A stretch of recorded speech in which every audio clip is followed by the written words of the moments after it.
Bayani Warrior Podcast, Episode 5, The Order of Man with Ryan Michler.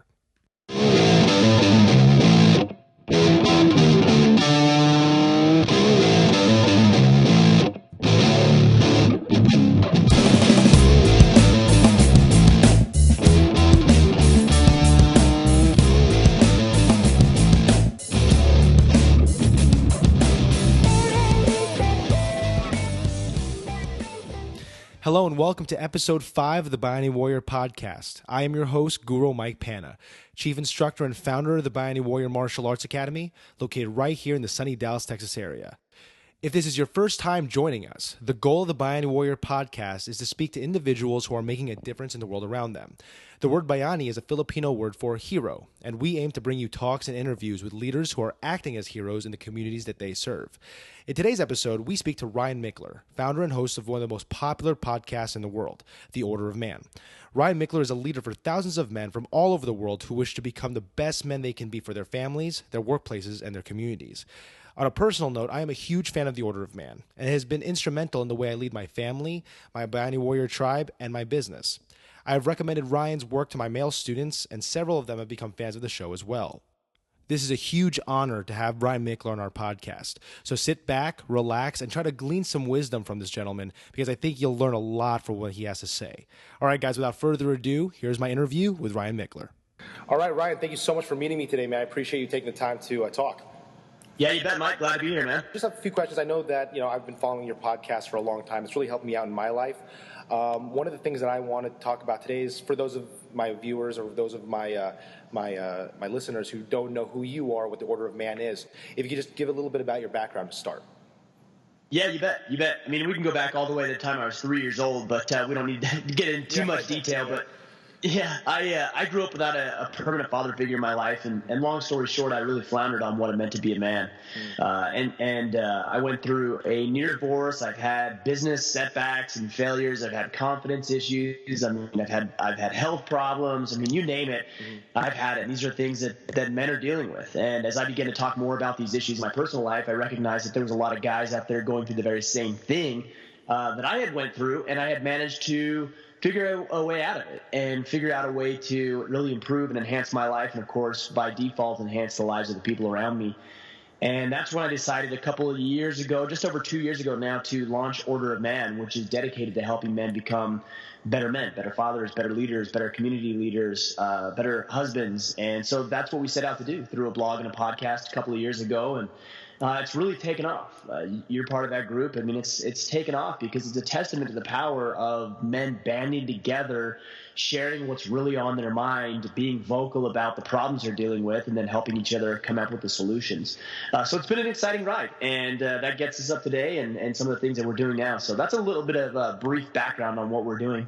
Awesome, man. So, yeah, that's great. And, one of the other things that I wanted to ask you is I believe, if I'm not mistaken, I listened to your Friday Field Notes. I'm actually a huge fan of the Friday Field Notes. I appreciate that. Yeah, it's awesome. I really think they're a great thing. They're really short. They're really concise, very informative, very educational things. And they hit on a lot of notes in terms of what it means to be a good man. So I'm curious about your military background. I know you refer to that a lot in the Friday Field Notes. In fact, if I'm not mistaken, I think the idea of doing an after-action report, you've mentioned after-action reports and terminology such as that. Yes. How has your military – well, first of all, can you describe a little bit about your service, how you started out in it, what motivated you to serve, as well as any lessons that you've taken from your military service? Yeah, you bet. So I joined the National Guard when I was 18 years old. I was still a senior in high school, and so me and two other buddies joined the National Guard. We always had visions of serving and that noble and honorable calling that we had the opportunity to participate in. And in addition to that, it gave me the opportunity to pay for schooling, which was a benefit as well. I didn't end up using that. I had the GI Bill available and some other benefits available, and I think I went to one semester of college and decided I'm not doing that again. So I didn't really capitalize on that component. But 6 years into my military service, myself and my two other buddies found ourselves flying up the Euphrates River in Iraq.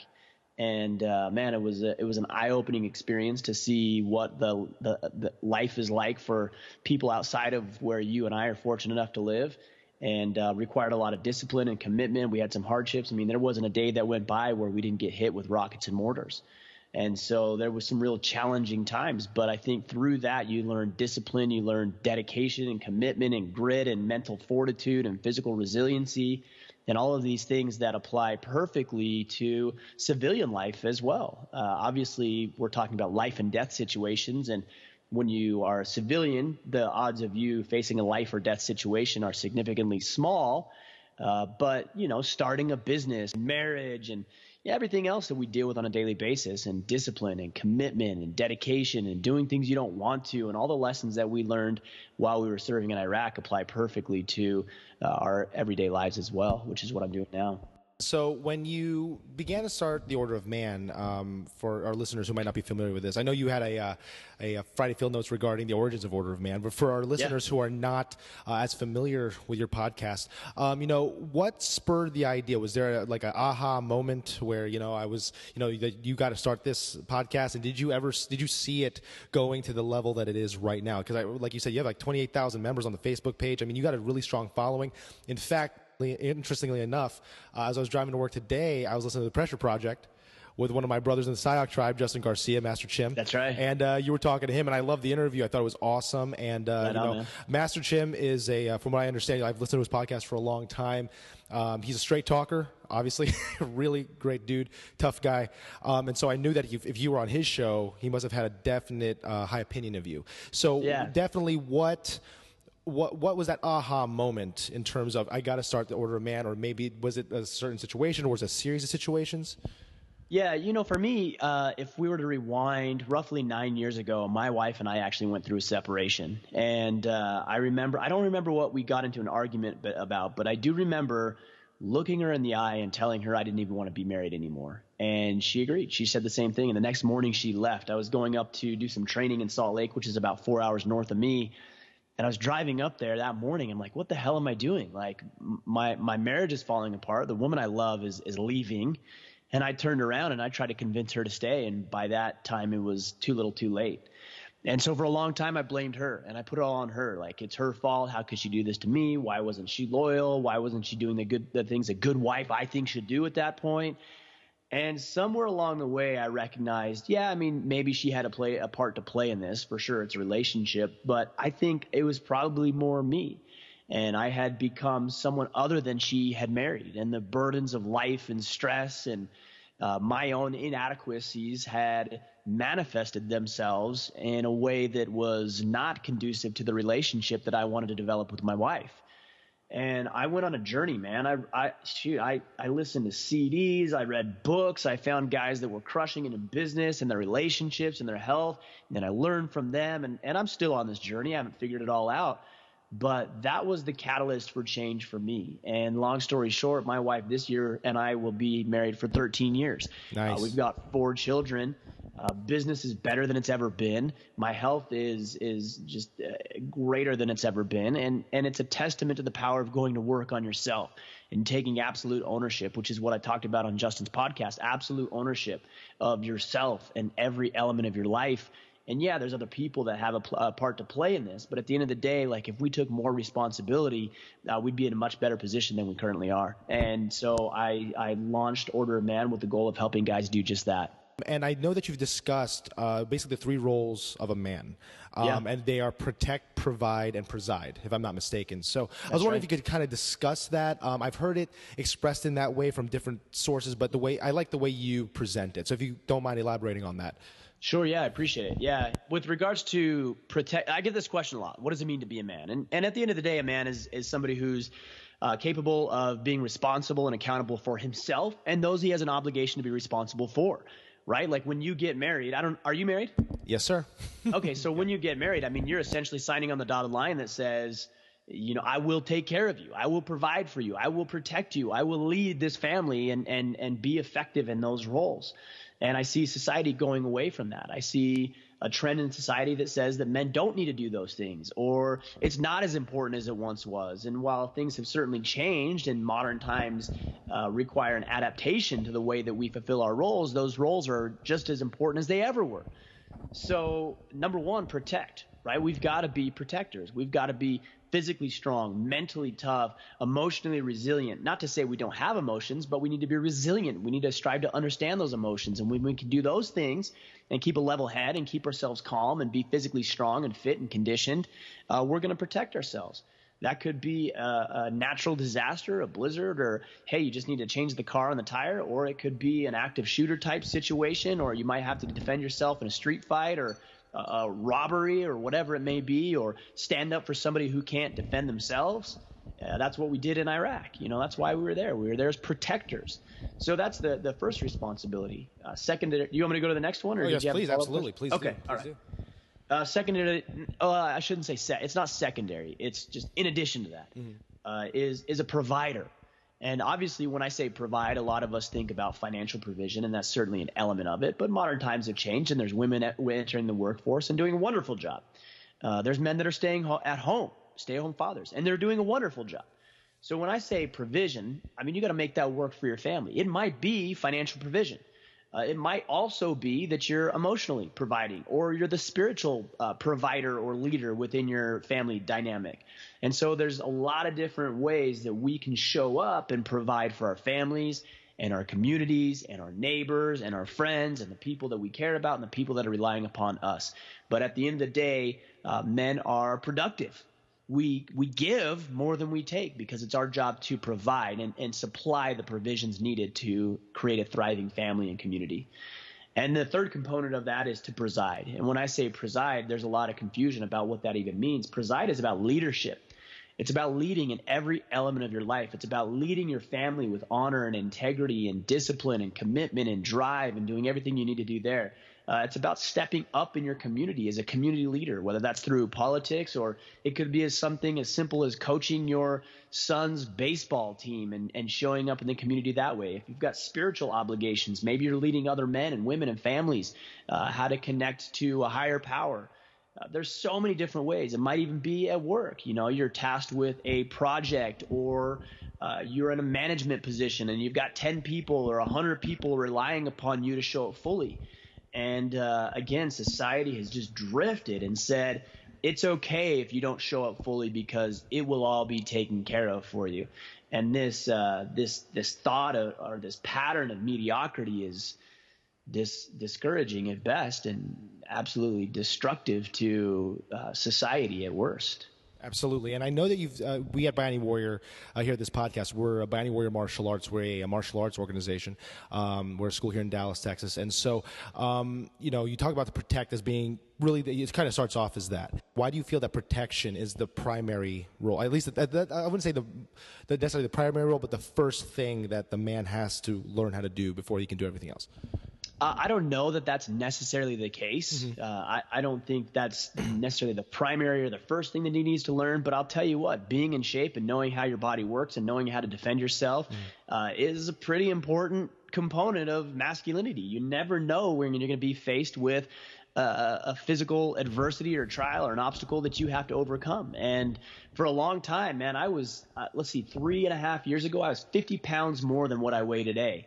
And my kids came to me and they said, "Hey, Dad, let's go jump on the trampoline." And I had to look them in the eye and say, "Sorry, kids, I can't." I literally couldn't because I was exhausted at the end of every day. And I wasn't living to my full potential. And so, if we got in a car accident and a car door fell on my wife, I was incapable of even lifting that off of her. Or I got into a fight, or I got into an altercation, or I found myself in a natural disaster, or I found myself lost in the woods or whatever.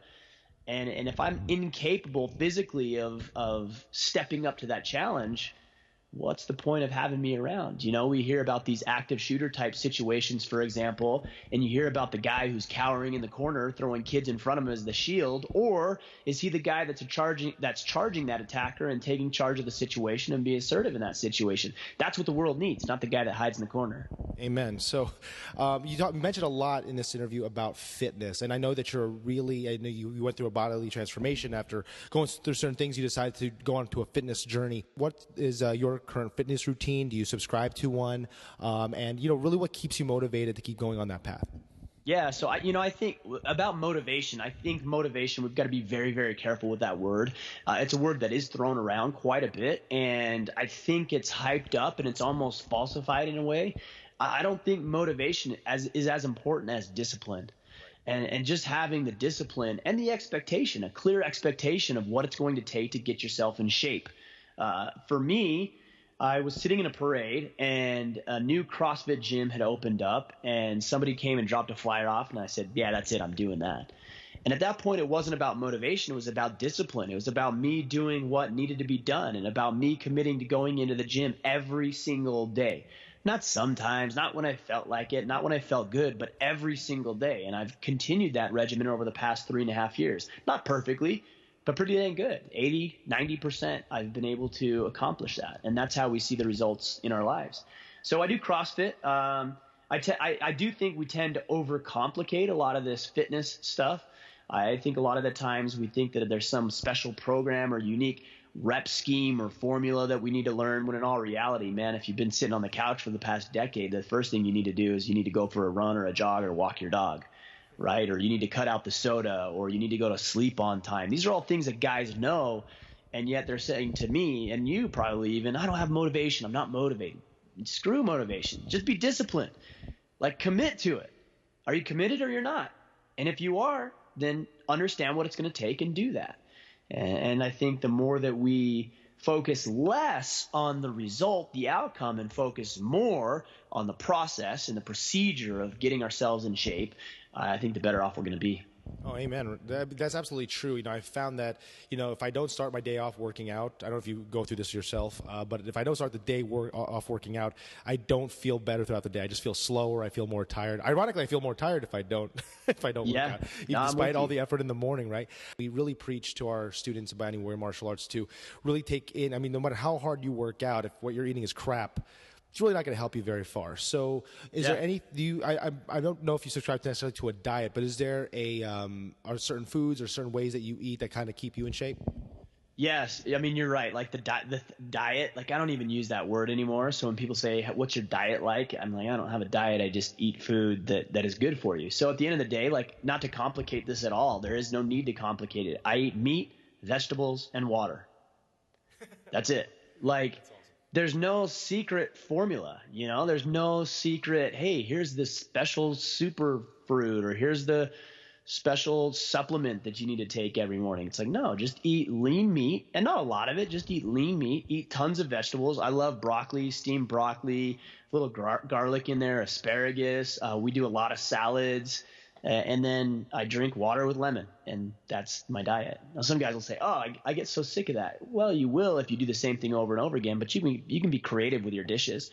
Even on my cheat days, like when I go out to a restaurant, I still like to have like not a loaf of bread, but a slice of bread or something like that, right?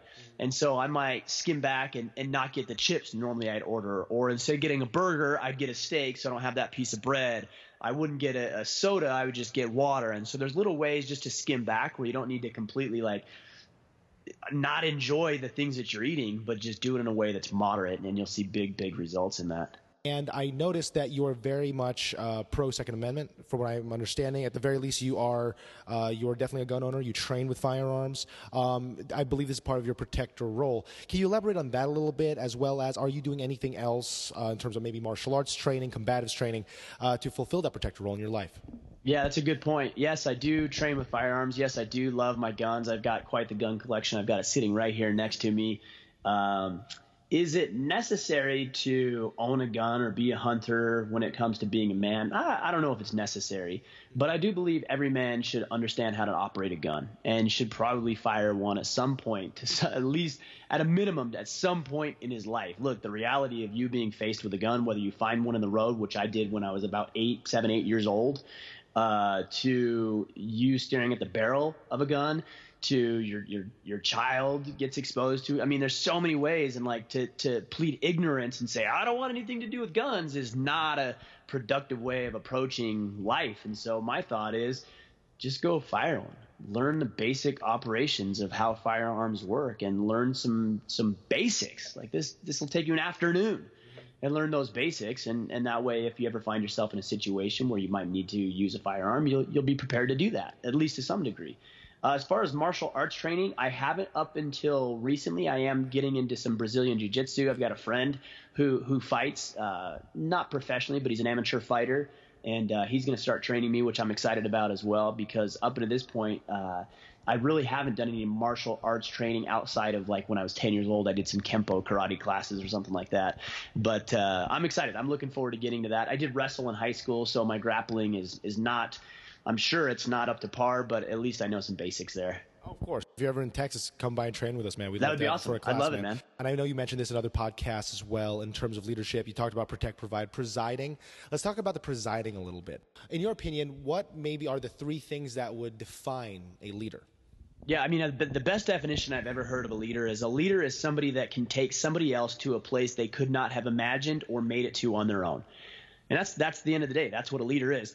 The part of that is missing is that can either be used positively or negatively, constructively or destructively, right? And I think we would probably all agree, for example, that Hitler had the ability to lead people. There's no doubt, but he used that for pure evil and hate and violence in this world. And so the component, I think, of leadership is we all have, in my mind, a moral obligation to use our abilities and talents and gifts and skills in order to positively impact the world. I was sitting in the dugout last night. I coached my 2 oldest boys' baseball teams, and the game was over, and all the boys had left, and there was about 3 or 4 or 5 water bottles in the dugout just sitting around, and it was me and my boy, and I said, hey, Breck, let's go pick up those water bottles. We'll go throw them in the trash. And he grabbed a couple, and I grabbed a couple. We threw them away. And I said, Breck, that's not really necessarily, quote unquote, our responsibility if somebody else left it there. But as leaders and as men, we always leave a place better than the way that we found it. And so that's what leadership is about. It's about serving other people. It's about giving. It's about honor. It's about being a man of your word. And it's about, from down to maybe the more tactical, it's about having a vision and then being able to articulate that vision to others so they want to go on that journey with you. We talked about the protector part. We talked about the presiding part. Let's talk about the providing part. What can we as leaders and, men and, family leaders do to better, our finances? Sure. Yeah. So, let's see. I'm trying to think of the timeline here. About 8 years ago, I started in the financial planning practice, and I'm not going to get into the long depth of that, but eventually I went out and started my own practice, and I still own my practice. I work with my existing clients. I don't take on any new clients at this point, but I do work with my existing clients. And I think first and foremost, sorry, you might hear my dog over here. He's getting a little excited there. But I think first and foremost, when it comes to money and finances, I think it's really about getting the mindset down and understanding how money works, because a lot of us approach money and our financial decisions with this baggage that we just bring because we were raised. If I were to say, for example, money doesn't grow on trees, everybody's heard that. Or a penny saved is a penny earned. Everybody's heard that. Or if I were to say this, fill in the blank, rich people are blank. Most people would immediately, in their knee-jerk reaction, would be a negative response. Greedy, thieves, crooks, criminals, jerks. And so we come up with these negative responses. And what that's telling me is that we learned these set of beliefs and patterns from somebody, usually our parents or our school teachers, and it ended up damaging the way that we view money. And so a lot of people look at money as evil. But the reality is money is not evil and it's not good. It's just a thing.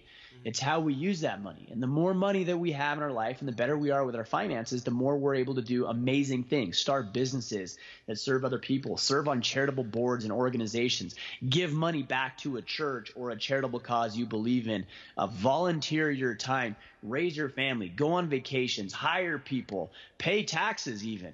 These are all things that contribute to a thriving economy and a thriving community. And so I think first and foremost, you've got to get that mindset right. And then secondary to that is you've got to plan it.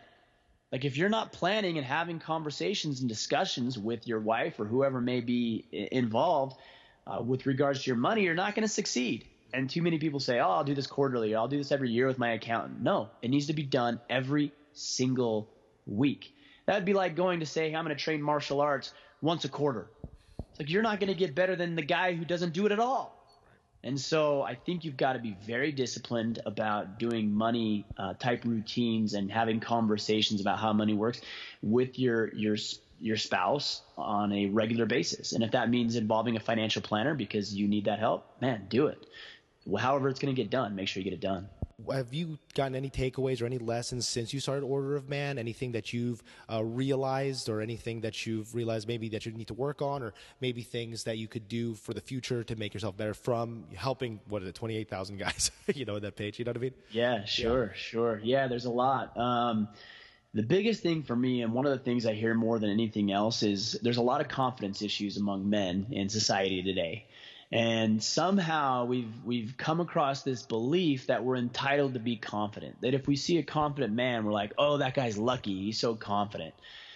It's not like that. Confidence doesn't work like that. There's arrogance, and some people can just fake that, but confidence is earned. And what I mean by that is you don't just get to have it because you're breathing or you're a human being. You've got to earn that confidence. And so if you're not confident with women, or you're not confident with your martial arts skills, or you're not confident with your body, or you're not confident in your relationship, or you're not confident asking for a raise, the only reason you're not confident is because you haven't done it enough. So for me, I've really discovered that the longer that I've been on this path, and it's only been 2 years at this point, the more that I realize is that me and other men need to learn how to take action. Learn how to take action. Be courageous enough to step forward and raise your hand and say, I'm going to do this because. And when you do that, you're not going to be great at it, and you're going to struggle, and you're going to flounder, and you're going to flail, and in your profession, people are going to beat on you, and you're going to get banged up and injured and things like that. But that's the only way. The only way to build confidence in your life and become the man that you are meant to be is through the actions that you're taking and display of courage that's required in order to take that action. There's a lot of podcasts out there, a lot of great blogs out there regarding masculinity, regarding, manhood and all these things. But I think what's really interesting with what you're doing and what really makes yours stick out is that you're really creating this community. And in fact, you guys meet. And I believe you called I believe there's a meetup called the Uprising, and you also have something called the Iron Council. Could you please elaborate on those two things? So the Iron Council, I started that about a little over a year ago, and the goal there was to really give guys the tools and the guidance and direction and accountability from other guys in order to get their lives to the next level. So we're doing challenges, and we do weekly calls, and we have assignments, and there's battle brothers, and they're pushing each other, and they're holding their feet to the fire, and I'm sure you guys do something similar within your profession as well. It's just a way for guys to band together, shoulder to shoulder, and go attack that thing together. And it's been great. These guys I get messages every day from the guys inside the Iron Council that are seeing weight loss, and they're building strength, and they're communicating with their wives, and they're reconnecting with their kids. They're asking for raises. They're starting businesses. They're doing all the things that they want to have out of life. So we've got that. The Uprising was initially an extension of that. It's not open to everybody. We did one a couple of weeks ago as of this recording, and we had 28 participants there. And the goal is to bring these guys into my hometown in southern Utah and give them an experience unlike any other. And the best way that I can describe it is that if I can get them to literally bleed, sweat, and cry, I feel like I've done my job. And I push these guys physically, mentally, emotionally, and I get them to challenge themselves in the way they're thinking about things, and in the way they're thinking about life and their relationships. And these guys walk away with a new frame of reference and a new skill set to take into life to succeed. It's pretty cool. It's powerful stuff, man. It was awesome. I saw the video. It looks really awesome. I'd love to check one out. Yeah, I would love to take part in that one. Yeah, we'd love to have you out. Thank you, brother. Thank you so much. Yeah. And, I'm curious. You've done so much in the last 2 years. You've been very consistent on the podcast, watching you develop through Facebook and Instagram and all these things. What does the future hold for Order of Man? Do you have any aspirations possibly making a book or anything like that anytime soon? Yeah, book's definitely on the horizon. We're working through the first draft right now, so the book's definitely going to be something coming out soon. So that's part of it. We're going to be doing some more regional meetups. That's going to be part of it. We're taking the Uprising event internationally, so there's another component. There's always something, and I tend to be a little bit excited about projects and be a great implementer, but I'm not always the best follow-through guy. which is okay in this context because Order of Man and the work that we're doing allow me to experiment with new things that just sound cool. When it came to the uprising, I had that idea in the middle of the night. I woke up, I wrote it down in my notebook, and I went to sleep. The next morning, I woke up and I booked the lodge that we were going to do it at. The next morning I woke up and I'm like, what the hell did I just do? Like, I booked this lodge. I don't even know what this looks like. I don't even know how I'm going to get people to this thing, but I've always been an action taker. So if I have an idea this afternoon or based on something from this conversation, I'm going to go implement it. And that's what's cool. I can try a lot of different things, see what sticks, and get rid of what doesn't. That's awesome, man. I'm really looking forward to any of these cool things, and I will definitely get a copy of your book. Hopefully, we'll have you back on this podcast pretty soon. But I just became a father recently. I'm a new father. Back in November, he's now 5, going on 6 months. I have a son named Ethan. Thank you.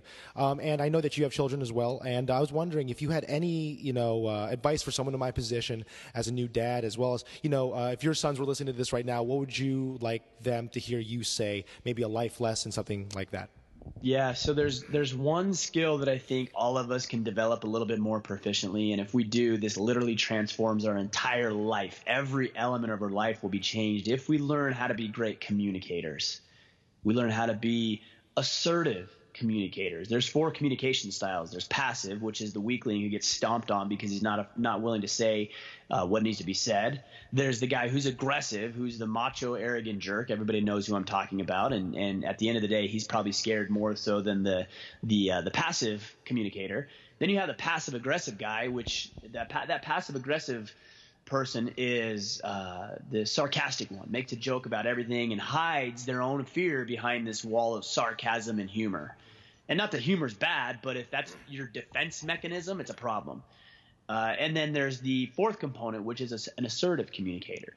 An assertive communicator is somebody who can recognize what needs to be said, who can approach a situation with tact and class, can bring up what's on their mind. I'm sure this even goes when it comes to fighting as well. You have a guy that's completely aggressive and he's going to get destroyed. Somebody who's passive is going to get destroyed. You need to know as an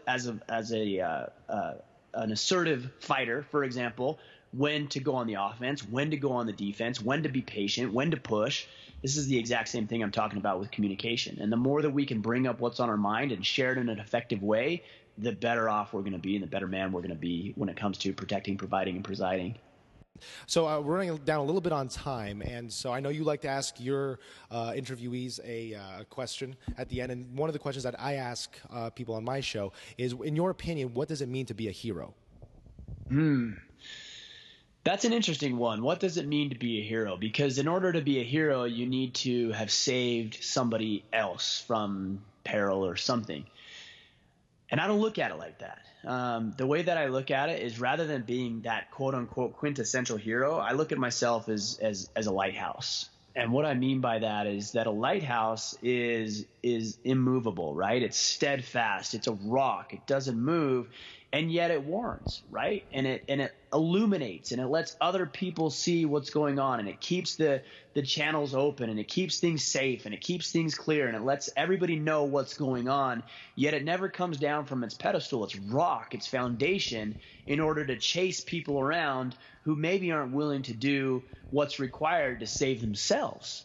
And so I think a hero is somebody who's not afraid to put themselves out there, who's not afraid to face some adversity, who's not afraid to face some trial, who's not afraid of saying everything that's been on his mind. Now I got my dog. Hold on a second. Don't worry, man. You're good. You're good, brother. You're good. Give me that for a second. He's chewing on a squeaky tennis ball. But anyways, so that's what a hero is to me. That lighthouse, that immovable object who is just doing what he needs to be doing from a position of strength and allowing those that want to be saved and helped to come to him and shine for those people. Right on, man. I love that definition, man. So I just want to say thank you for coming on to my show today, man. Thank you for taking the time to speak to us. And your work has influenced my life as well as the life of my students. So I, on behalf of them and our tribe, I want to say thank you, Ryan. Thank you very much, man. Mike, appreciate you, brother. Thanks a lot for having me on. All right, guys, so there you have it, my interview with the Ryan Michler of the Order of Man podcast. Guys, please feel free to check out the Order of Man podcast, subscribe to it. I guarantee that if you are a guy listening to this, the Order of Man can only help you to become the best version of yourself for those you love, for those you work with, and those that you serve. Guys, thank you so much for tuning into episode 5. I look forward to seeing you in episode 6. Take care, guys. God bless, and remember to be the hero in your life.